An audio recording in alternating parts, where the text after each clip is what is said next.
평생 복을 주신 참 기쁜 일일세.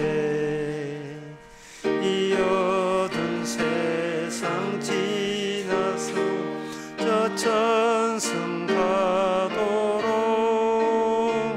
주 예수 믿는 힘으로 온 세상 이기는 믿음이 이기네. 믿음이 이기네. 주 예수를 믿음이 온 세상 이기네.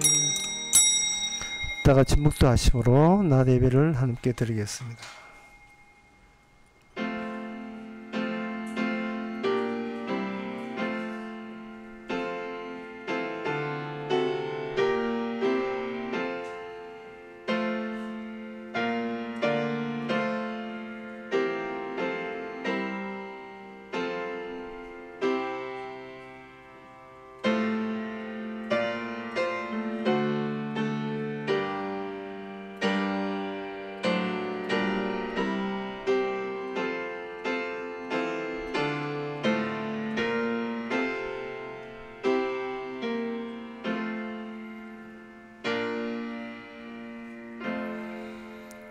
전능하사 천지를 만드신 하나님 아버지를 내가 믿사오며 그 위에 아들 의주 예수 그리스도를 믿사오니 이는 성령이 잉태하사 동전 마리아에게 나시고 본디오 빌라도에게 고난을 받아사 십자가에 못 박혀 죽으시고 장사한 지 사흘 만에 죽은 자 가운데서 되살아나시며 하늘로 오르사 전능하신 하나님 우편에 앉아 계시더라.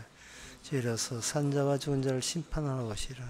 성령을 믿사오며 거룩한 공의와 성도와 소통하는 것과 죄를 사하여 주시는 것과 몸이 다시 사는 것과 영원히 사는 것을 믿사옵나이다. 아멘.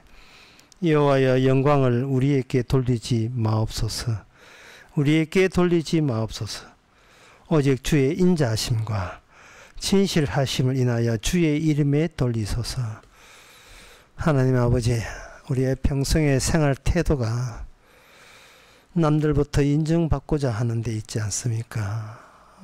타인으로부터의 영광을 우리에게 쏟아지도록 하지 말고 오직 주께만 돌릴 수 있도록 우리 자신을 부인하는 데 멈추지 않는 그런 자세로 살게 하옵소서. 예수님 이름으로 기도합나이다. 아멘. 교동문 35일입니다.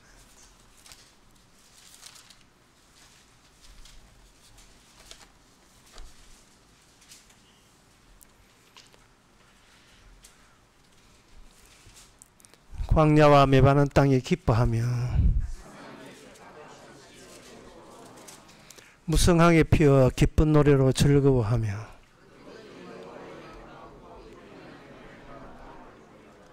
그때에 석양의 눈이 밝을 것이며 그때에 저는 자는 사슴같이 뛸 것이며 벙어리에 혀는 노래하리니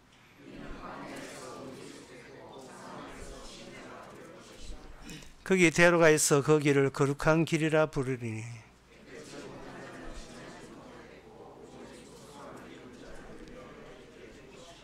여호와의 속량함을 얻은 자들이 돌아오되 노래하며 시온에 이르러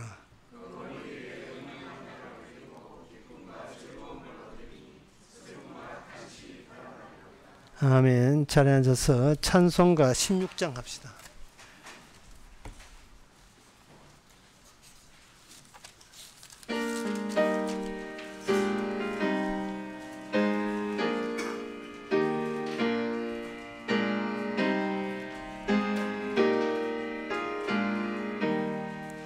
내 주는 살아계시고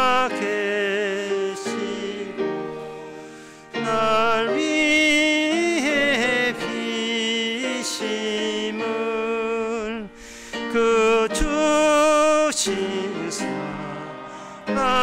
인하여 나 알게 되었네. 날 거룩하게 하사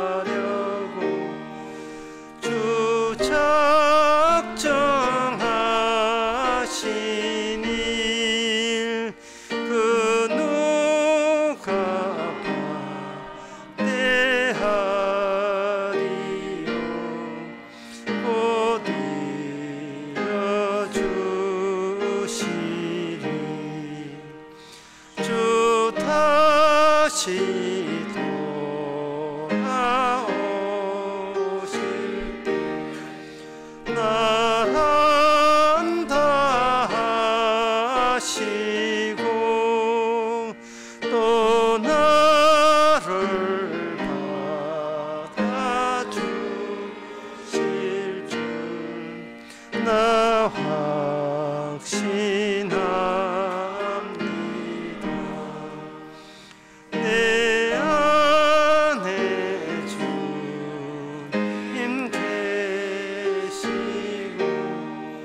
주 안에 나 있어 그 한량없는 기쁨과 참 안식 얻도다. 아멘. 이 시간 다 함께 기도할 때 유영상 집사님이 기도하시겠습니다.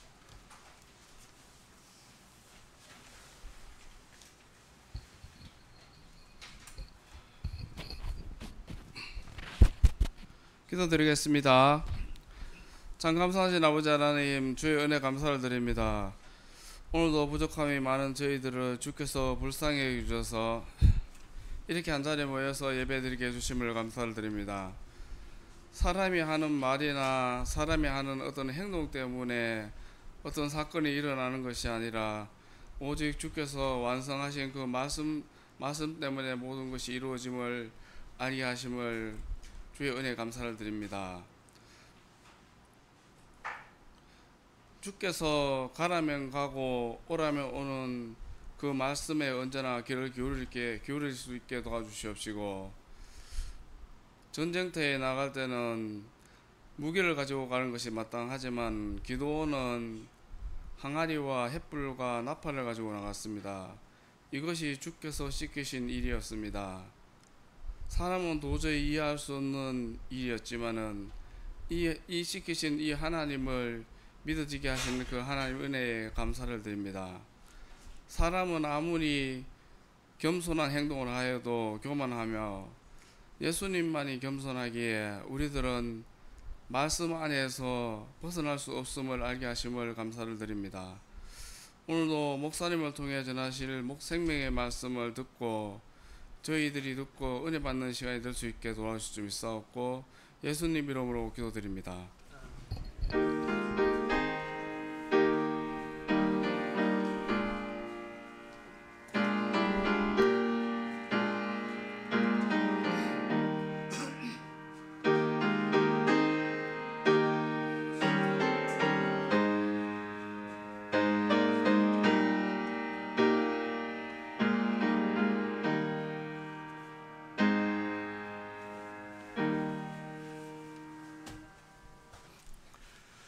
네, 이 시간 광고셨네. 광고 없으면 찬송가 135장 합시다.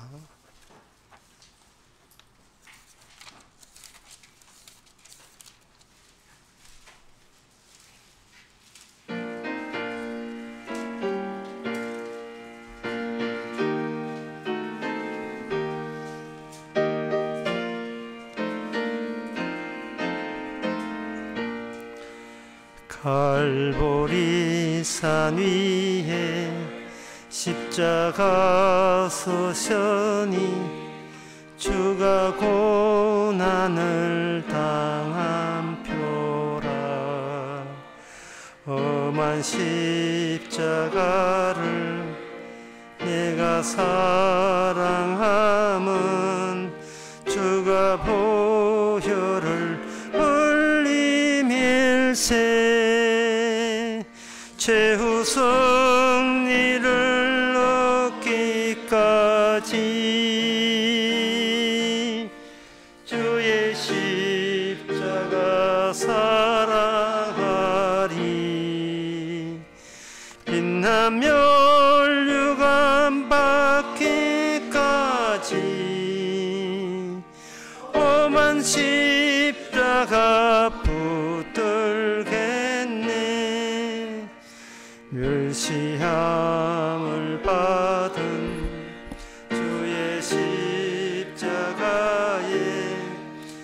나의 마음이 끌리도다. 귀한 어린 양이 영광 다 버리고 험한 십자가 지셨도다. 최후 승리를 얻기까지 주의 십자가 사랑하리. 빛나며 멸류관 받기까지 험한 십자가 붙들겠네. 험한 십자가에 주가 흘린 피를 있는 마음으로 바라보니 나를 용서하고 내 죄 사시려 주가 흘리신 보혈일세. 최후 승리를 얻기까지 주의 십자가 사랑하리.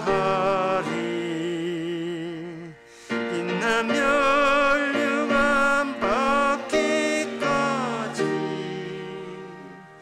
험한 십자가 붙들겠네. 주가 예비하신 나의 보양집에 나를 부르실 그날까지 험한 십자가를 항상 달게 지고 내가 죽도록 충성하리. 최후 승리를 얻기까지 주의 십자가 사랑하리. 빛난 멸류관 받기까지 험한 십자가 붙들겠네. 하나님의 말씀은 히브리서 7장 1절에서 3절까지입니다. 이 멜기세덱은 살렘 왕이요 지극히 높으신 하나님의 제사장이라. 여러 임금을 쳐서 죽이고 돌아오는 아브라함을 만나 복을 빈 자라. 아브라함이 일체 10분의 1을 그에게 나누어 주니라. 그 이름을 번역한즉 첫째 의의 왕이요 또 살렘 왕이니 곧 평강의 왕이요 아비도 없고 어미도 없고 족보도 없고 시작한 날도 없고 생명의 날도 생명의 끝도 없어 하나님의 아들과 방불하여 항상 제사장으로 있느니라. 아멘.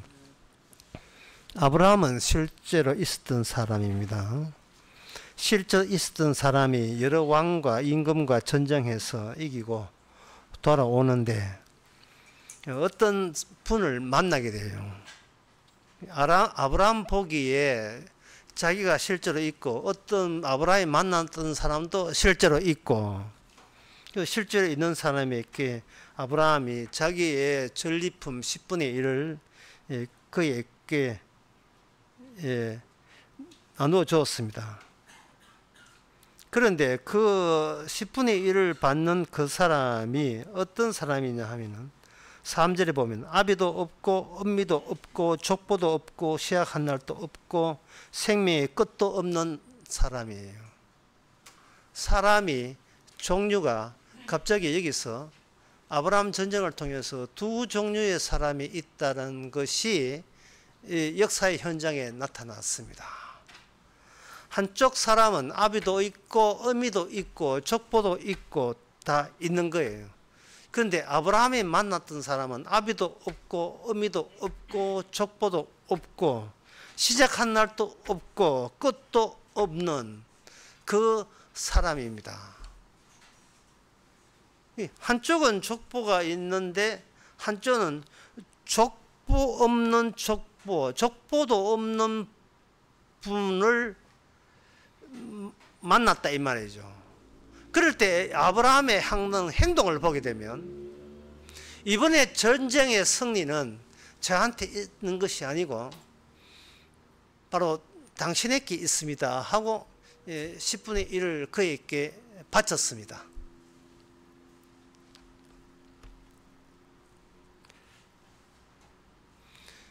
이것은 아브라함이 족보 있고 아비도 있고 어미도 있는 나는 아비도 없고 어미도 없는 그 앞에서 마땅히 제거돼야 된다는 사실을 인정하는 거예요.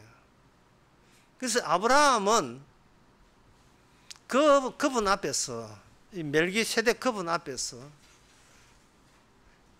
자기 자신이 있어도 없는 존재인 것을 감사해서 10분의 1을 바친 겁니다.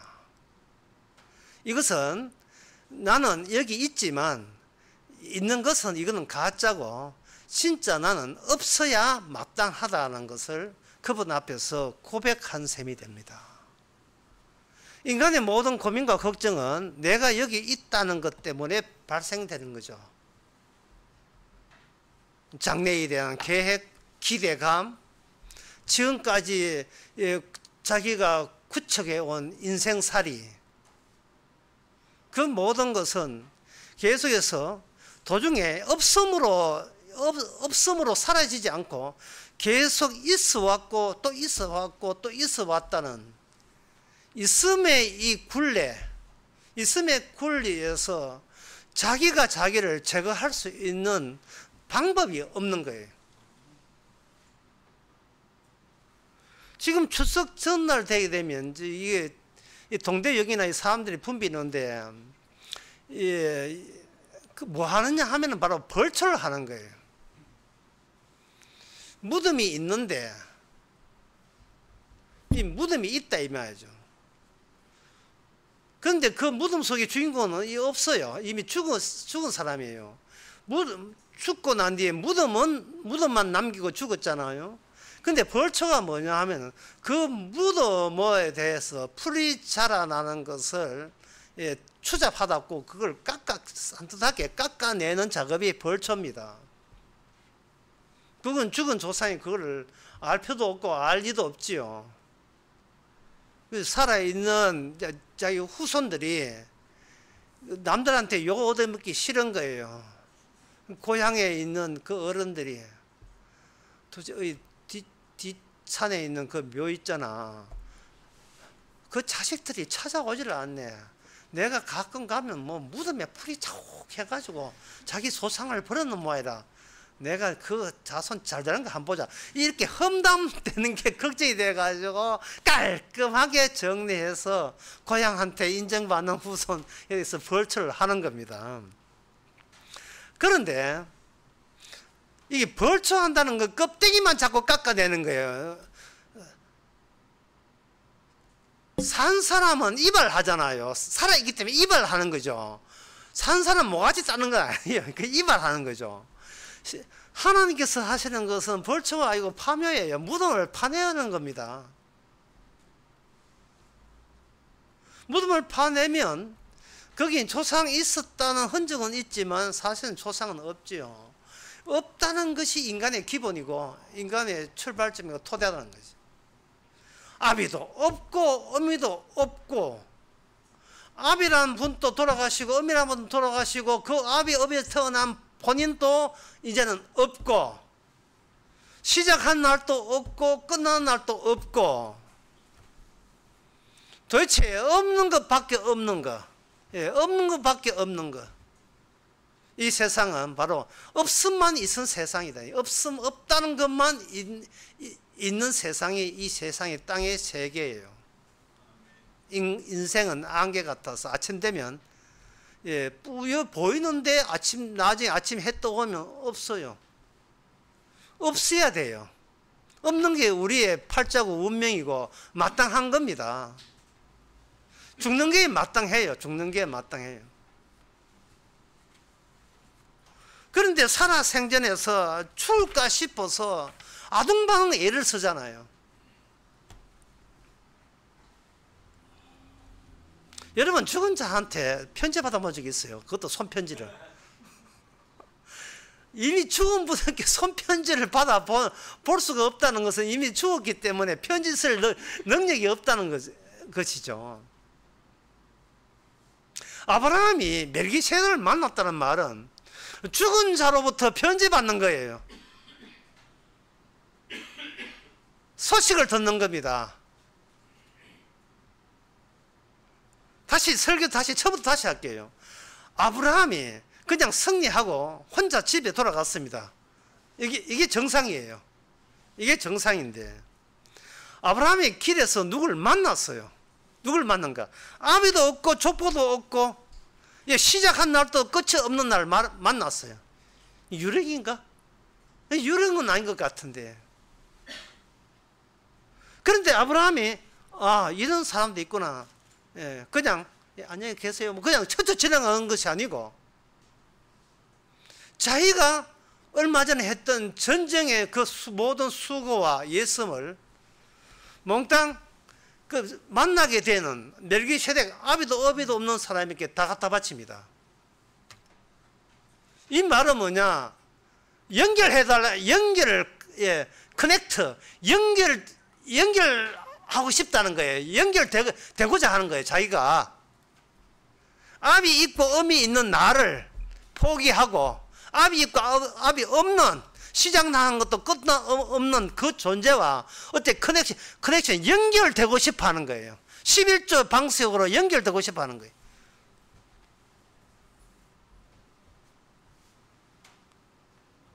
그리고 다시 집에 올 때는 아브라함이 홀로 돌아옵니다. 홀로 돌아왔지만 아브라함의 어깨 죽지에는 저 하늘나라와 연결되어 있죠. 자, 이 멜기세덱이라는 사람은 아비도 없고 어미도 없고, 아비도 없고 어미도 없는데 존재가 있을 리가 있느냐? 이 세상에는 아비 어미가 있어서 생식 기능에 의해서 자식이 나오는 거, 있음에서 있음이 나오는 것이 오늘날 이 세대의 사람들의 상식이고, 이게 과학의 세계예요. 과학의 세계는 항상 있다는 것을 전제로 해서 그걸 탐색하는 게 과학의 세계거든요. 이 과학의 세계는 없음을 탐색을 못해요. 없다는 걸. 멜기세덱은 없음의 대표자예요. 아브라함은 있음의 대표자입니다. 둘이 만났어요. 그래서 있음이 우선인가 없음이 먼저인가, 거기서 아브라함은 고백합니다.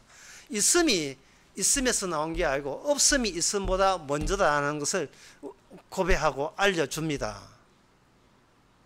자, 그렇게 되면, 그러면 우리에게 이제 궁금한 것은, 이렇게 멜기세덱을 만나기 전에 아브라함이 아니고 이제 멜기세덱을 만난 후에 아브라함에게 어떤 변화가 일어나는가, 그 추이를 살펴볼 필요가 있지요. 그냥 맨날 있는 인간하고 만나서 어떻게 변화되는가, 그거는 변화되지도 않죠. 그런데 이 땅에서 시작도 끝도 없는 하늘에 속한 인물을 만났을 때에 아브라함은 어떤 변화가 일어나는가. 그 멜기세덱은 존재하지 않습니다. 이름만 남기고 가버렸어. 아브라함 만나는 역할하고 사라졌습니다. 그 이름이 뭐냐? 멜기세덱 이름은 공의의 왕이에요. 공의로움의 왕. 왕은 왕인데 공의로움의 왕. 이 번역한 적 해놓고는 번역하게 되면 그 공의로움의 왕 나오잖아요. 그런데 여기에 2절에 보면 그가 번역한 적 첫째 의의 왕이고, 이 첫째가 왜 나오냐? 첫째 있다는 말, 둘째 있다는 말이고 셋째 있다는 말이거든요. 그러니까 여기에 그 이름 자체는 의의 왕이에요. 공의로움 의의 왕이에요. 그냥 이름 멜기세덱 그걸 끝났어요.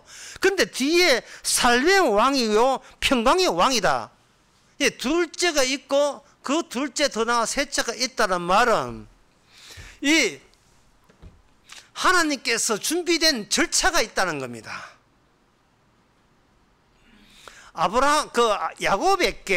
아브라함의 손자 야곱에게 하나님께 꿈을 꿀 때에 하늘에서 사다리가 내려왔다는 것을 여러분 혹시 들어본 적 있습니까? 혹시 사다리가 내려왔지요. 그 사다리에 인간들이 근처도 못 갑니다. 사다리에 오르락 내리락 하는 것은 인간이 아니에요.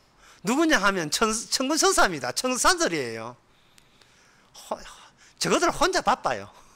굉장히 분주해요. 아니, 땅에서 인간들만 일하는 줄 알죠. 천사들 되게 바빠요. 일하면서 어떤 정확한 절차를 보여줍니다. 정해놓은 절차가 있습니다. 그 절차가 뭐냐? 공의요, 그 다음에 살렘이요, 그 다음에 평강이요. 요 세 가지 절차를 천사들이 동원해서 완료시킵니다. 공이라는 것은 전쟁을 시작하겠다는 거예요. 전쟁이 일어나지 않고서는 어떤 것이 의인지 어떤 것이 악인지 분간이 되지 않습니다.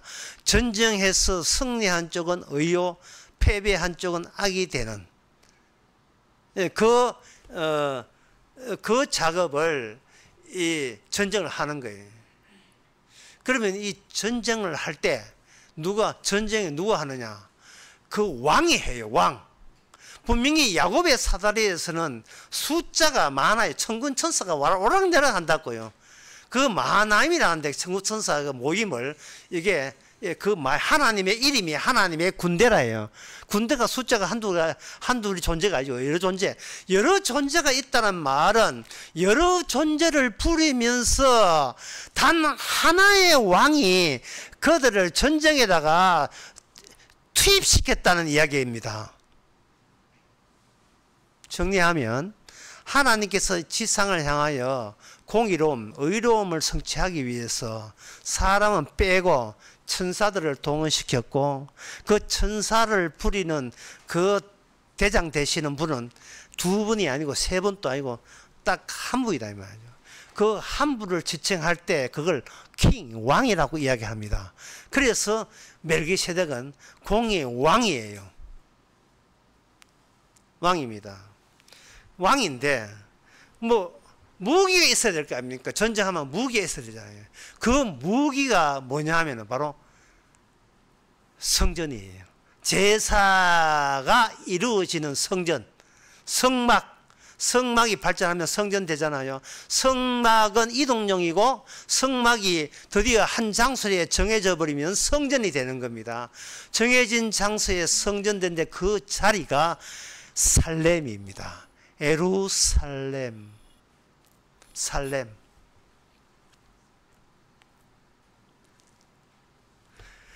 예루살렘 성전에서 하나님의 전쟁이 마감이 될 때 세 번째 주어집니다. 마감이 되는데 그 두 번째 제사를 주관하는 왕, 이게 바로 살렘 왕이에요. 세 번째 그 왕이 하시는 일은 모든 제사가 완료가 됐을 때에 죄삼이 되고 제사에서 죽은 자를 살려줬다는 것이 완료가 되기 때문에 그때 살려준 사람들과 함께 살아가는 거, 이걸 가지고 평화의 나라, 바로 평강입니다. 하나님의 평강이에요. 그런데 그 평강인데 그 평강이 각자의 몫으로 돌아오는 것이 아니고 왕에게 돌아가는 평강이에요. 그래서 평강의 왕입니다. 공의의 왕으로부터 시작해서 중간에 제사하는 왕이 되시고 그 다음에 평강의 왕이 되는 거예요. 그러면 이 멜기세덱을 멜기세덱 아비도 없고 어미도 없고 시작과 끝날 도 없는 분을 친히 중환하시는 분이 멜기세덱이라는 존재를 통해서 자기의 직능과 자기의 하는 일을 지상에 아브라함에게 드러냈습니다. 그게 뭐냐? 왕 같은 제사장이에요. 왕 같은 제사장. 이것은 바로 제사장 직분과 왕 직분이 겸직했다는 의미거든요. 중첩되어 있다가 이것이 둘로 갈라졌다가 드디어 마지막에 이스라엘이 끝나고 예수님 오시면 왕과 제사장직이 하나로 결합이 되는 겁니다. 근데 이것은 하나의 기능이에요. 하나의 일이다. 일. 어떤 누구의 일인가? 아비도 없고 어미도 없고 시작한 날도 없고 끝도 없는 분의 일이에요. 그러니까 이 일은 누가 일합니까는 질문 자체가 성립되지 않고요. 일이 어떻게 이 세상에 나타납니까로 이야기해야 돼요. 이 무슨 말이냐 하면은, 자, 이 이야기가 벌써 복잡하지도 않은데 막 잠이 오면 이제 곤란한데 이제부터 본격적으로 이야기를 이제 본격적으로 복잡하게 들어갑니다. 복잡하게. 이게 뭐냐 하면은 여기 있다는 거, 우리가 있다는 것은 창조됐기 때문에 있는 거예요. 창조됐기 있는 건데 문제는 창조된 있는 인간이 덥석 누가 물었냐 하면은 악마가 아담과 하와에게 덮쳐가지고 인간을 가지고 하여금 있음부터 모든 걸 시작하게 만들어요. 나 있다, 나 잘 돼야 돼. 이 모든 생각이 이래 되는 거예요. 나 여기 있잖아, 나 오래 살아야 돼. 있음부터 있음이 시작되도록 인간 속에 시작을 그렇게 하게 되면 인간이 하는 일은 없음으로 넘어가지를 못해요. 있음부터 모든 게 시작하는 거예요. 그러니까 이거는 뭐냐? 존재의 이편이에요. 그런데 그러다 살다 보니까 인간은 뭐냐 하면 자기 존재의 뒤편을 갈 수가 없습니다. 뒤쪽으로. 자기 존재의 뒤쪽으로 못 가요. 이게 미치는 짓이에요. 자살해도 존재의 뒤편은 뭔가요? 죽어도 존재의 뒤편은 뭔가요?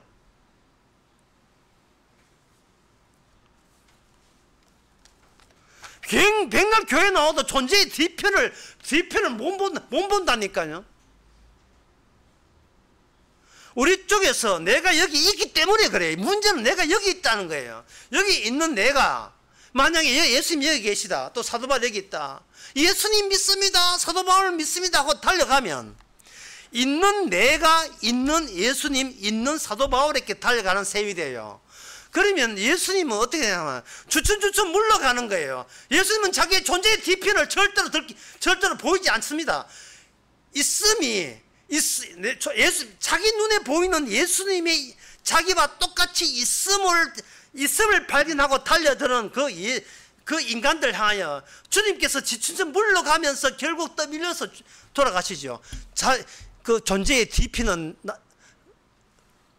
보여주지 않으시고 교회 50년 다녔어요? 60년 다녔습니까? 모태신앙이에요. 그렇다면 여러분의 존재의 뒤편으로 가본 적 있습니까? 목사 되었다고요. 신학교 졸업했다고요. 존재의 뒤편으로 가본 적 있습니까? 존재의 뒤편으로 가보지를 못하면 신앙을 하든 목회를 하든 전도를 하든 전부 다 있는 것들을 상대해요. 있는 것들을. 이게 아브라함의 한계입니다.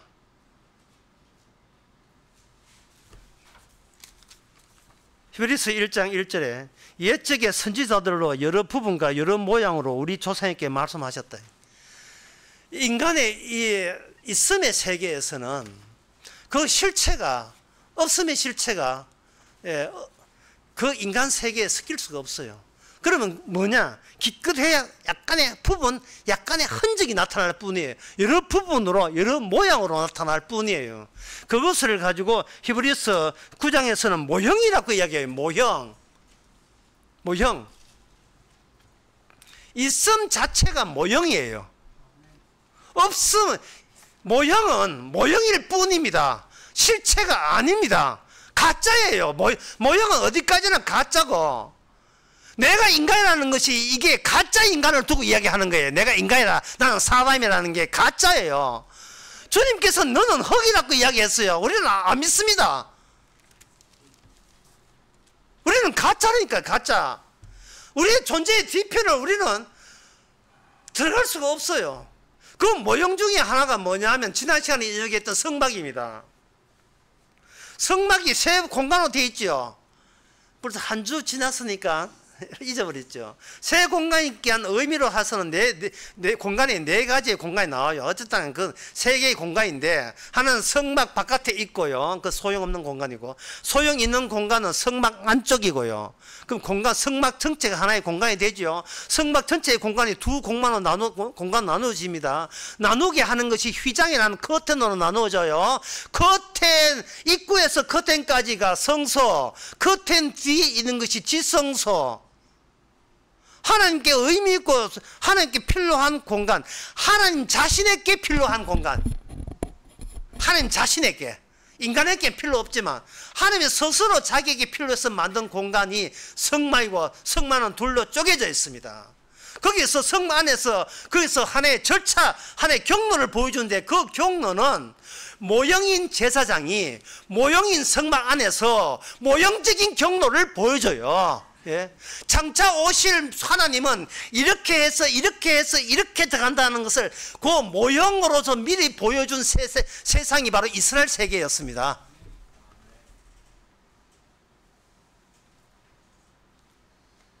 그 세계에서 휘장은 예수님 오실 때까지 찢어지지 않았습니다. 그런데 그러면 지성소를 아무나 못 받느냐? 본 사람이 있어요. 1년 동안 7월 10일 날 대속죄일 날 대제사장이, 그것도 단 한 번입니다. 단 한 번 죽었는지 살았는지 바깥에서 확인하기 위해서 치마 밑에다가 방울을 달아요. 딸랑딸랑 방울 달아서, 방울 달고 들어갈 때 제 제사장은 심호흡 한번 하고, 오늘 나 끝났어, 나 죽었어, 예, 유서 쓰고, 예, 드디어 들어갑니다.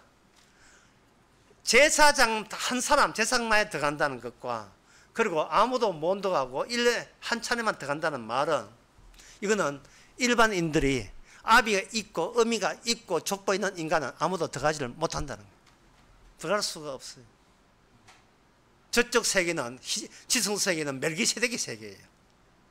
멜기세덱의 세계를 표현하면서 지상의 성소, 성막이라는 모형을 가지고 친절하게 설명해 주신 하나님. 그것이 히브리서 1장 2절에 보면 했는데, 1장 3절에 마지막에는, 마지막 끝날에 시간이 뭐지? 시간 끝났습니다. 예, 시간 끝났으면 하죠. 예, 남자들 다 알잖아요. 당구장에서 당구 친다한테 몰입하고 있는 주인이 와서 시간 끝났습니다. 또는 이 당구 끝났어요. 손님들 하죠. 시간이 끝났어요. 예, 우리가 있음으로 유지할 타임은 끝났어요. 허용하는 시간은 끝났어요. 시간이 끝났을 때, 끝났다는 걸 어떻게 하느냐? 아들을 통해서 그 모형과 부분으로, 모형으로 보여준 그 모든 것이 아들을 통해서 다 보여줬습니다. 주님 가신 그 길이 바로 존재에서 존재 없음의 세계로 들어가는 유일한 길을 예수님이 보여줬습니다. 이 말은 존재한다는 것, 있다는 것은 다 엉터리라는 것을 예수님이 보여준 거예요. 그동안 인간들이 예수를 믿어도 구원받지 못한 이유는 자기가 제거되지 않기 때문에 그래요. 자신이 제거되지 않기 때문에. 있음을 유지하려고 예수 믿기 때문에 그런 현상이 나는 겁니다. 예수님께서 들어갈 때는 휘장을, 옛날에 제사장은 휘장을, 커튼을 젖히고 그 안에 들어가면 그 천사가 언약궤를 이렇게 보호하듯이 덮고 있고요. 그 언약궤 위에 염소나 피에 송아지 피를 거기다가 뿌리고 그 다음에 다시 돌아오면 돼요. 휴, 살았다. 그 작업할 때가 짤랑짤랑 있는가 지금 듣고 있고, 예. 그게 되게 되면 뭐가 되느냐 하면은, 그걸 지켜보고 있던 모든 이스라엘 사람들은 본인이 알든 모르든, 부지든 부지 알든, 실수든 고의가 아니든 하나님과 더불어 함께 할 수 없는 조건이 되는 그 죄를 그 7월 10일 날 대제사장의 활동 하나로 모든 게 다 삭제가 돼버려, 날아가 버려요. 그리고 내년에 또 살자 같이 이러는 거예요. 하나님께서. 그게 평강입니다.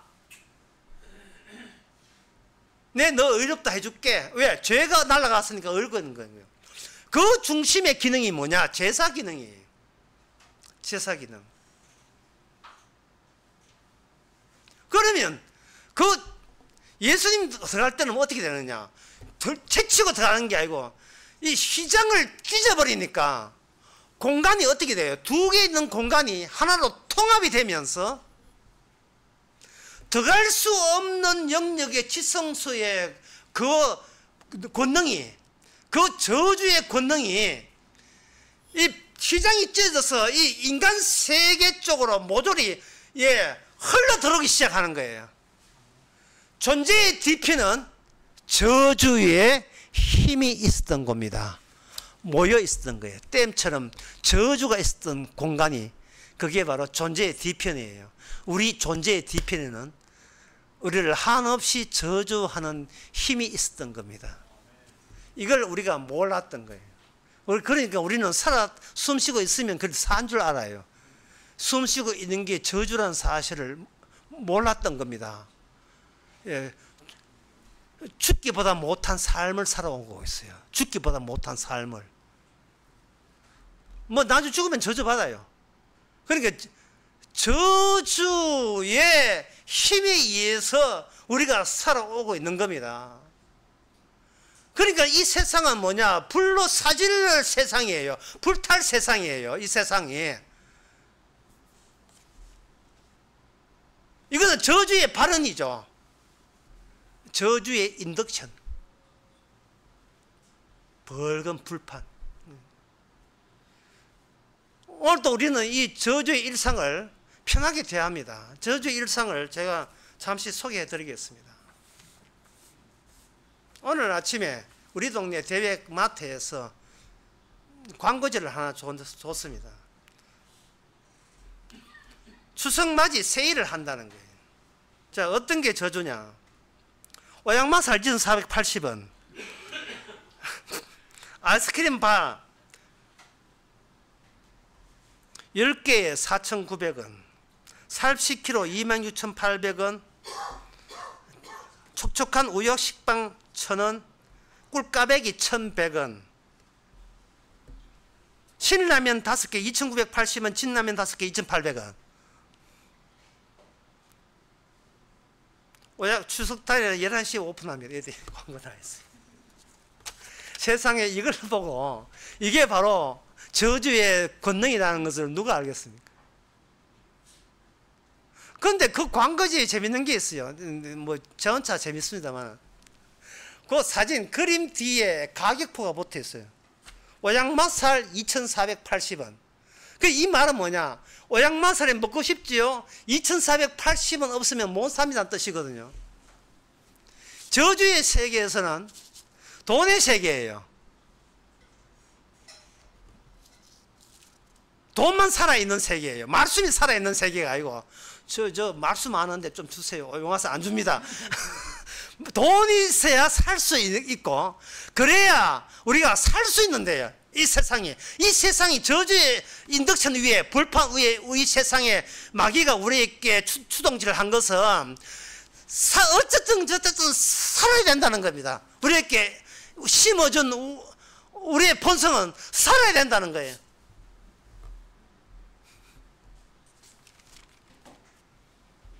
그럼 살기 위해서는 어떻게 하느냐? 남을 밀쳐야 되죠. 남이 죽어야 내가 살아요. 그게 여러분 이제 한 5분 동안 어려운 거 할 테니까 그냥 그냥 들으세요. 이게 뭐냐 하면 하나님께서 창세기 1장에 천지 창조를 할 때에 빛이 어두움이 있고 빛을 만들었어요. 어두움이 있고 그게 빛이 있다는 것은 어두움을 전제로 한 거예요. 어둠이 그 다음에 두 번째 날에 물을 만들어요.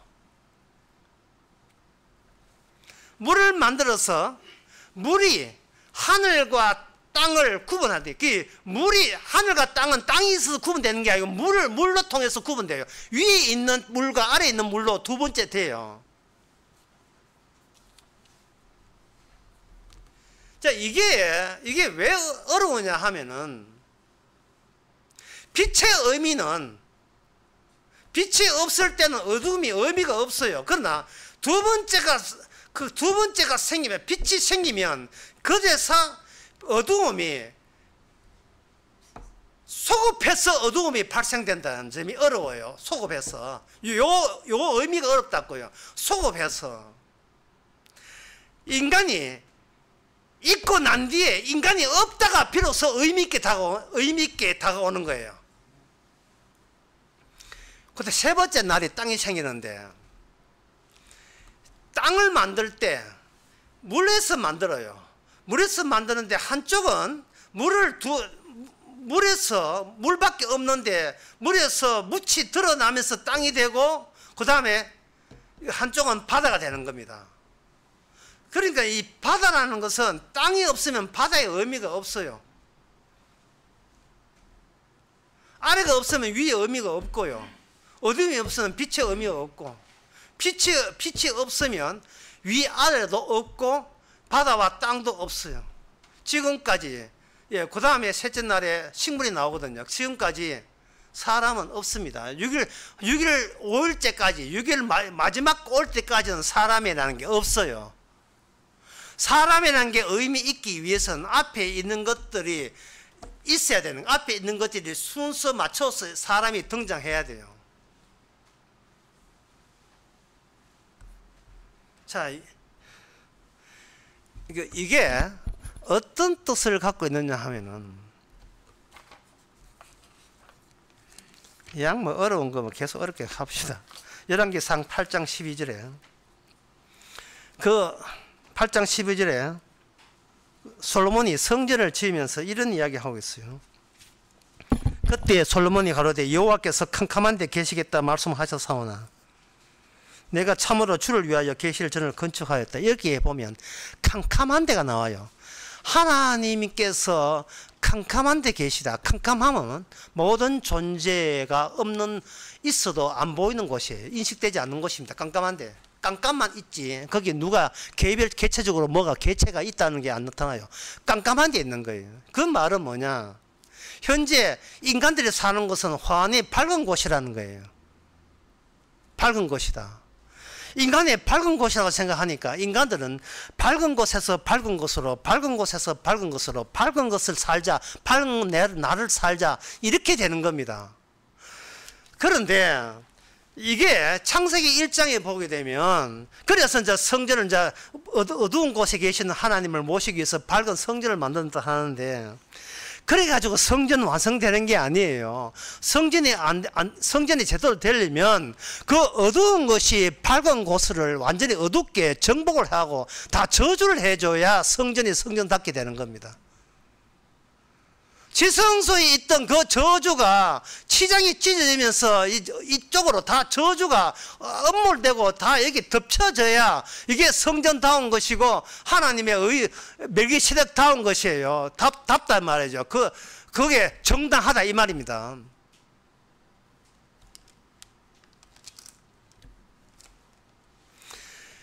좀 더 설명을 더 하면 이렇습니다. 어려운 걸 해야 되는데. 자, 세 번째 날에 바다와 땅이 갈라졌습니다. 자, 이제부터 어려워요. 그러면 하나님의 그 땅에서 마지막에 6일에 사람을 만들고요. 그리고 이스라엘 때는 아브라함 때는 하나님과 그 사람과 동행했고요.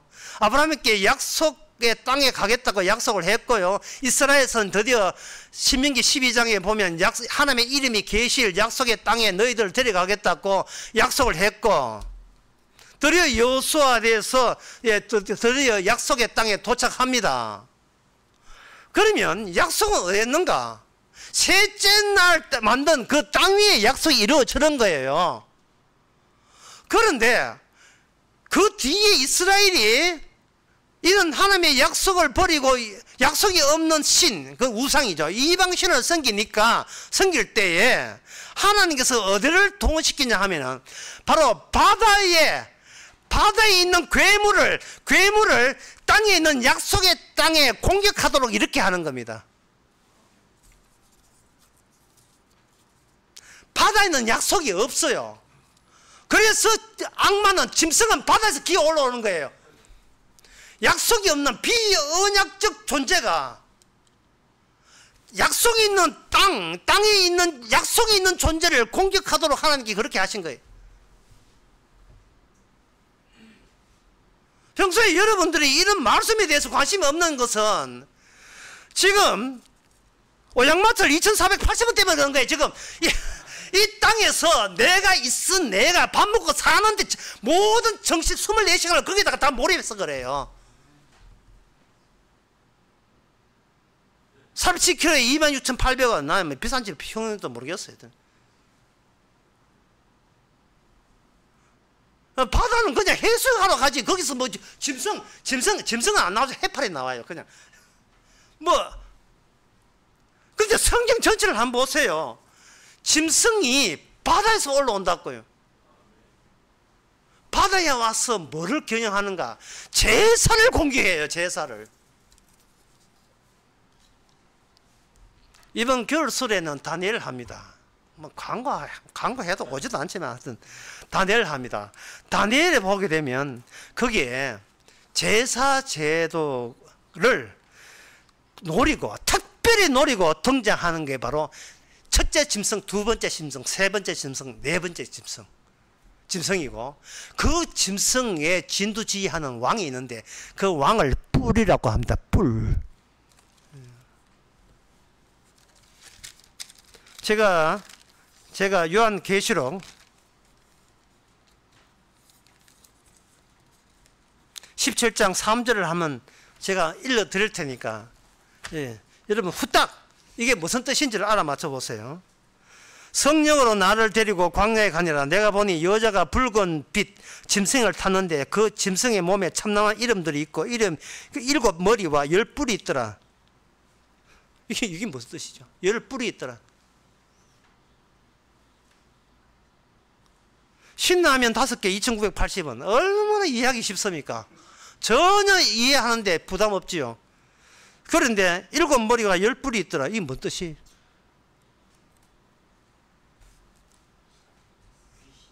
여기 8절에 보면, 10절 8절에 보면 짐승의 비밀을 내가 알려줄게 라고 하면서,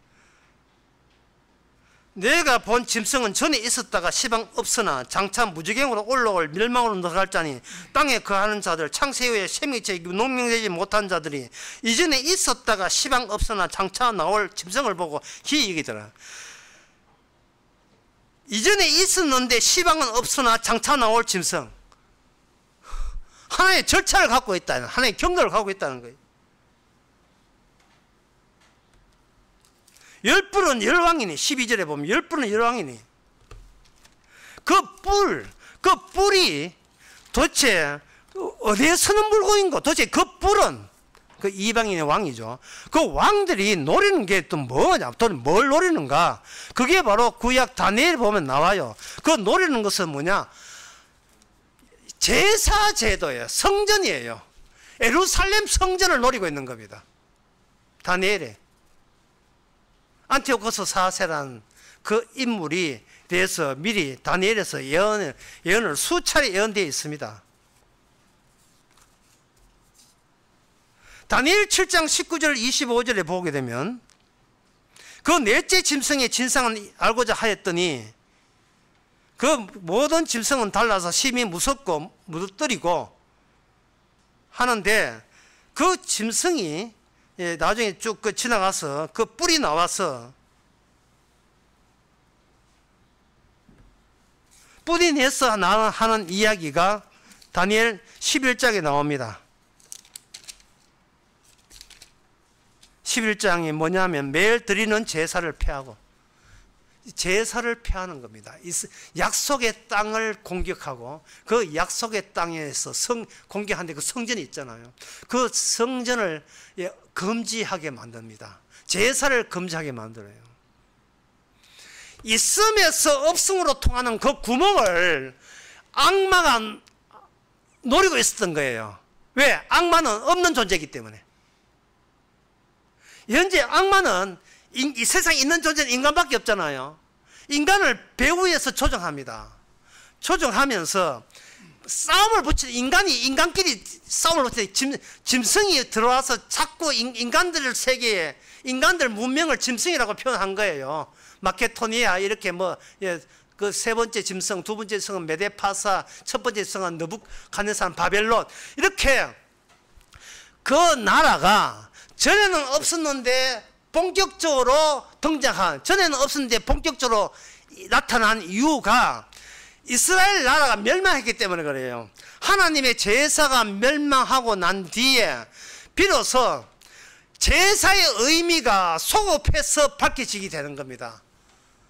제가 아까 창세기 1장이 어렵다는 말이 그 말이죠. 뭔가 뒤에 나온 게 앞에 나온 의미를 소환시키는 겁니다. 그거 왜 땅이 있느냐? 땅에 뭘 일을 벌리고자 하는구나. 누가? 하나님이 뭘? 제사 왜 드리는데? 아브라함이 멜기세덱과 만나야 되잖아요.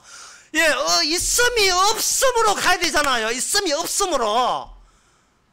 그런데 그걸 누가 싫어하느냐? 악마, 이 세상의 짐승이 싫어하는 거예요. 그냥 추승이나 지내, 그냥 별초나 해. 철이나 차고 이 땅에 자신을 잘 키우고 잘 먹고 잘 살아. 그러면 되는 거야.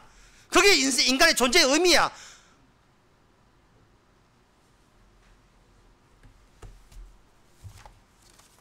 그게 지금 마귀가 계속 우리를 부추기는 겁니다.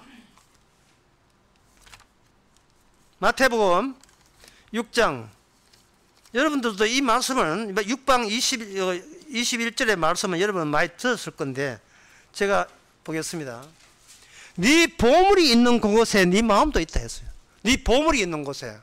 이 보물이라는 건 가치 있잖아요. 그러면 인간이 자기 가치를 찾기 위해서 마음을 집중해서 모으는 겁니다. 왜 청년들이 초원에 안 가고, 왜 청년들이 중소기업에 안 가고 LG 같은 그 대기업을 선호하는가? 내가 가치 있는데 마음을 둘 때 그게 내한테 보물이 되기 때문에 그래요. 내가 우리 집에 보물이 있다. 대기업 다니는 보물이 있다. 가문의 영광. 우리 딸내미 여기 의사하고 결혼했다. 가문의 영광이에요.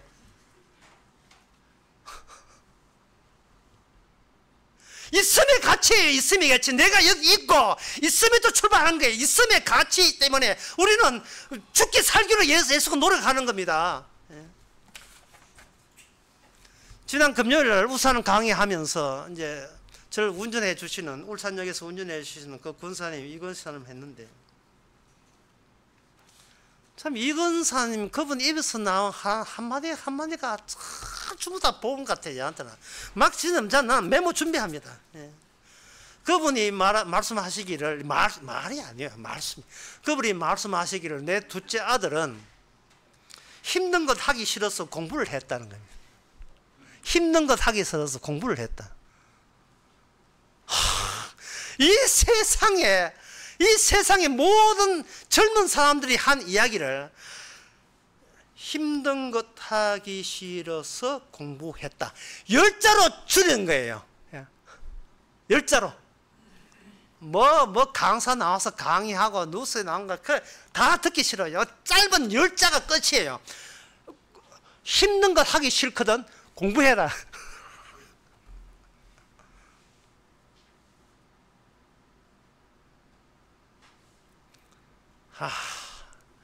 비수를 찔렀습니다. 바로 딱 저거다. 이 세상을 한마디로 말해서 이거예요. 힘든 것 하기 싫거든 공부해라. 그러면 힘든 당사자는 누구나? 내가. 나는 지금 뭐다? 있다.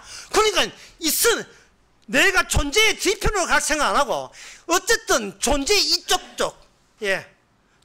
존재의 뒤편은 뭐가 있는지 난 모르겠고 내가 여기 있다는 여기부터 내가 잘 되는데 나는 전 일생을 내가 바칠 거야. 이거 말고 인간을 더 명확하게 묘사한 표현은 지금껏 들어본 적이 없습니다. 다시 한번 이 자리 빌어서 감사를 드립니다. 또 그분이 이런 이야기 했어요. 두 개입니다. 메모 2개 나왔어요. 자기가 옛날에 어떤 사람한테 그 권사님이 간증을 듣는데 간증이 이런 내용입니다. 간증 가서 내가 마릴린 몬로 옆방에 호텔방에 있었는데 그때 마릴린 몬로를 전도를 안 한 게 후회가 된다는 거예요. 그때 마릴린 몬로 전도했으면 마릴린 몬로가 그렇게 비참하게 안 죽었을 것이다.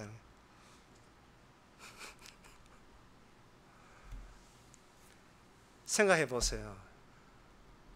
전도는 사람이 하는 게 아닙니다. 예, 아브라함이 멜기세덱 시기 보고 기다린 게 아니에요. 종교라는 것도 이게 마귀짓이에요. 종교라는 것도 마귀짓. 교회도 마귀짓이에요. 시방 옛날 없었는데 이스라엘 망하고 난 뒤에 새롭게 등장한 짐승이 노는 게 있어요. 그게 뭐냐 하면은 시시하게 제사자 이스라엘이 했던 모형적인 제사 말고 마귀는 드디어 긴장이 된 거예요. 진짜 제사 단번에 십자가 죽으시고 모든 죄를 사해서 평강을 이루는 그 제사가 남아있다는 것을 누가 감을 잡았냐 하면은 마귀가 감을 잡은 거예요. 그래서 그 마귀가 이 땅에 사람들로 하여금 그 십자가로 오지 못하기 위해서 있음을 가지고 할 수 있는 모든 기적을 다 베풀어요. 인간이 있음을 통해서 기대할 수 있는 모든 기적. 그게 요한계시록 13장 12절에서 14절에 나옵니다. 저가 먼저 나온 짐승의 모든 것을 그 앞에 행하고 땅과 땅에 거하는 자들로 처음 짐승에게 경배를 하니 곧 죽게 된 상처가 나은 자라. 하늘에 큰 이적을 행하되 심지어 사람 앞에서 불이 하늘부터 땅에 내려오고 짐승 앞에서 주은 바 이적을 행하면 땅에 있는 사람들을 미혹하고 땅에 거하는 사람이 이르기를 칼에 상하였다가 살아난 짐승을 위해서 우상을 만든다 이러겠어요. 이게 무슨 뜻이냐 하면요, 성전이 이 땅에 있다가 그 예수님께서 휘장을 찢음으로써 예수님 자신이 성전이에요.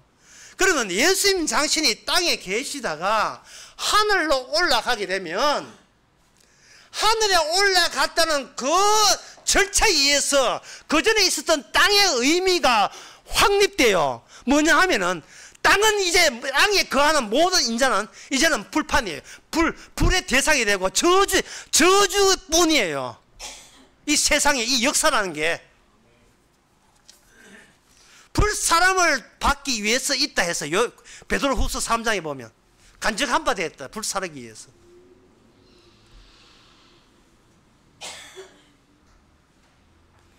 그래서 주님께서는 네 보물이 있는 곳에 네 마음이 있다고 하면서 그게 뭐냐, 보물을 하늘에 쌓아둘라 했거든요. 주께서 하늘로 가야 땅은 이건 망하는 곳이구나 아는 거죠. 누가복음 16장에 거지 나사로, 여러분 다 아시죠? 거지 나사로의 비유에 그것이 크게 비극적인 이유는요, 이게 동생들 5명이 땅에 그대로 있다는 거예요. 지옥 간 부자 형님의 입장에서 동생들 5명이 땅에 있어요. 땅이 위험한 곳이라는 걸 몰라요. 있음으로 살기 위해서 이 땅에 악마는 인간들에게 뭘 했는가? 인간들 자체가 악마의 권총입니다. 각자가 무기예요. 이 땅에 태어나면서 본인 자신이 사륙의 기계가 된 겁니다. 이 세상은 인간이 서로를 죽이는 사냥터가 되어 있고, 그걸 교육받는다는 것은 사냥꾼의 양성이에요. 영웅적인 사냥꾼, 창세기 10장에 니므롯. 그 니므롯을 인간들을 숭배하잖아요. 사냥꾼이에요. 영웅이에요. 무기를 들고 있는 거예요. 무기를 가진 자가 왕이 되고 스타가 되는 세계예요.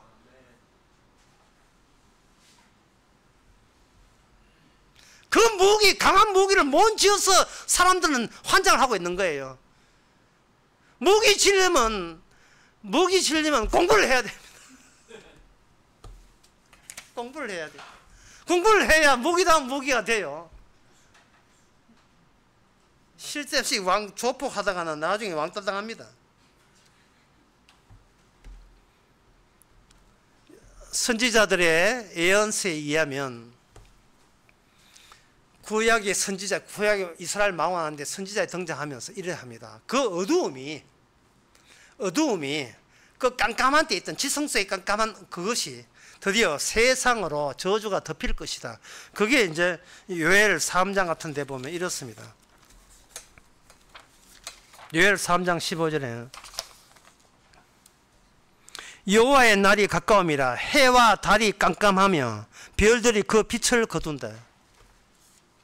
여러분들이 요엘 3장 15절에 이 여호와 날이 깜깜해진다는 이 대목을 보시면서 여러분들이 마태복음 24장 28절 29절도 여러분들이 염두에 둬야 됩니다. 인자가 구름 타고 올 때에 그날에 큰 환난 후에 즉시 해가 어두워지며 달이 빛을 내지 않으며 별이 하늘에서 떨어지며 하늘의 권능이 흔들린다. 이 말은 제가 창세기 1장 설명할 때 했습니다. 뒤에 것이 오게 되면 앞에 것이 비로소 의미가 발생돼요. 땅 자체가 저주예요. 아비가 있고, 이 말은 저주가 있고, 어미가 있고, 저주가 있고, 내가 살 영토가 있고, 저주가 있고, 내가 자식을 낳고, 저주를 낳았고, 모든 있음 자체는 존재 뒤편으로 가지 못하는 것 때문에, 한계 때문에, 자기 존재 자체를, 그것이 자신의 인식의 전부가 된 거예요. 예수님 오시기 전 전쟁을 일으키러 와서 전쟁. 이 전쟁을 하는데 다니엘을 보면 전쟁은 사람이 못해요. 누가 하냐? 미가엘이에요. 다니엘 10장에 나옵니다. 짐승의 힘을 발휘한 자들은 그 제사, 없음의 세계로 통하는 제사를 공개해서 아예 틀어막아 버려요. 딴 생각하지 마래. 네 출세할 생각을 해야지. 십자가 복음이라는 그런 소리, 복음 해가서 주님 가신 그 새가 하늘 그런 거 잊어라. 그게 반미 주는 게 아니다. 그게 돈 벌어 주는 게 아니야. 잊어버려. 할 때 어느 인간이 그 짐승을 손가락을 제키고 거기서 빠져나갈 인간이 누가 있습니까? 아무도 없습니다. 뭐 목사, 뭐 장로, 집사 소용 없습니다.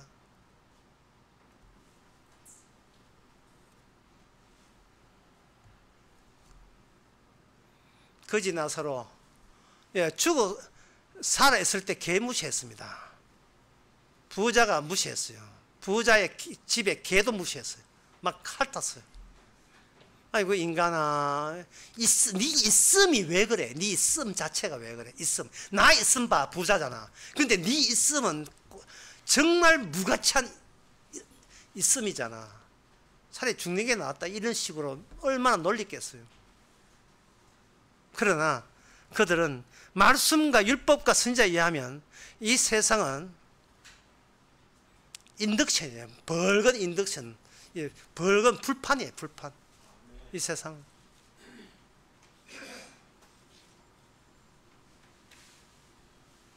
이 세상 서로 건축 끝내가지고 서로를 살해야 하는 세상이에요. 그냥 사륙의 현장이죠. 여기서 설교 끝나면 너무 허망하겠죠. 그래서 마지막으로 마태복음 20장 설명하고 마치겠습니다. 천국은, 예수님은 천국은 모든 인간을 무가치하게 봐요. 무가치하게. 마태복음 20장 3절에 제3시에 나가보니 장터에 놀고 있는 사람들. 천국은 모조리 다 천국에 소용없어요. 놀고 있는 사람이에요. 무가치한 거예요. 제 5시에 마지막 퇴근 시간 1시간 전에 그때까지 놀고 있어요.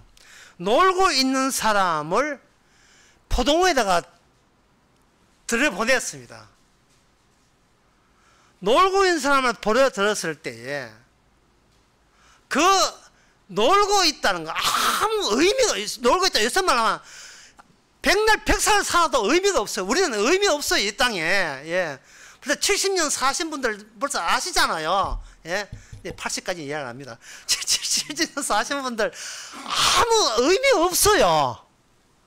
예가봤자 의미 없어요. 병원에 가서 나왔다 하여튼 그냥 놀고 있는 거예요.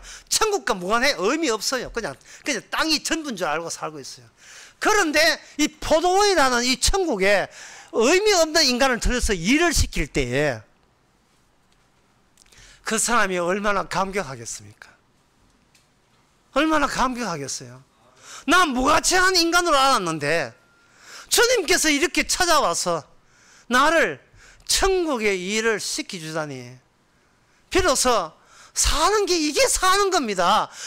아브라함이 사는 이유가 제사와 관련되어 있듯이 예수님과의 제사 제도와 십자가 관련되듯이 주님의 십자가를 드러내는데 그걸 일을 시킬 때 얼마나 가치를 느끼겠습니까? 그런데 하나님께서 저 포도원 주인이 제일 퇴근 시간에 마지막에다가 제일 끝에 온 1시간밖에 일하는 사람에게 하루치 이 품삯을 줘요. 그게 복음입니다. 주님, 제가 이 복음이라든지 천국 생활을 받을 가치가 없습니다. 저는 무가치한 존재입니다. 여기서 나온 게 감사합니다. 예, 이 지옥 같은 불판 위에 살면서 감사와 감사, 주님께 고마움 이것은 바로 주께서 불려서 일을 시킬 때 비로소 우리는 소급했어. 뒤돌아보니까 내가 있음 자체가 저주받은 무가치한 있음이었구나라는 것을 아는 것, 그게 감사가 되고 그 감사가 이미 시작된 천국의 일이고 멜기세덱의 오더, 멜기세덱의 질서에 속한, 반차에 속한 그 클래스, 그 클래스의 계층에 속한, 계급에 속한 천국 백성입니다. 기도하겠습니다. 하나님 아버지, 참 세상 존재의 뒤편 가보지도 못하면 주제에 저주받은 주제에도 모르고 그저 눈에 보이는 게 다인 줄 알고 살았습니다. 그게 마귀가 조성한 환경인 것을, 마귀도 저주받고 우리도 저주받는 저주의 지옥인 것을 이제는 저희들 발견하게 해주시고 이 지옥 같은 세상 살면서 무가치한 자에게 살게 하시고 복음을 이야기할 수 있는 가치 있는 인간인 것을 주께 감사하는 저희들 되게 하옵소서. 예수님 이름으로 기도합니다. 아멘. 다 같이 일어나셔서 찬송가 138장 합시다.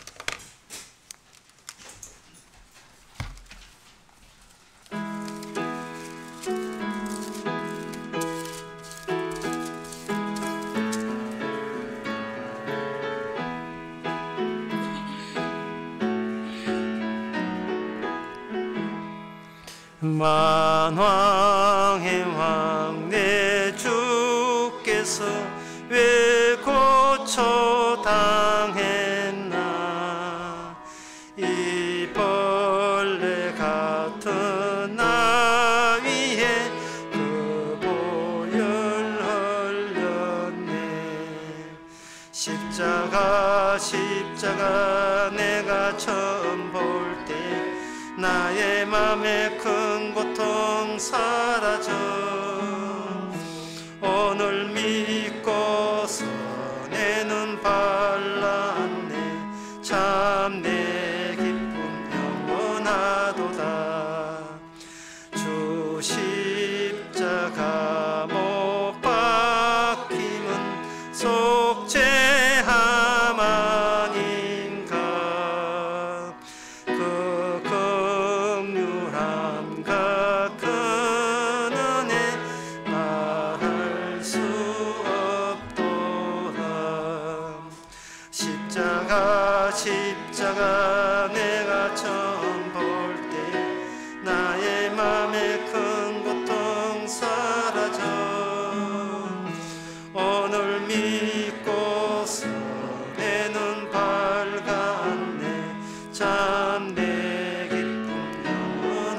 영원하도다.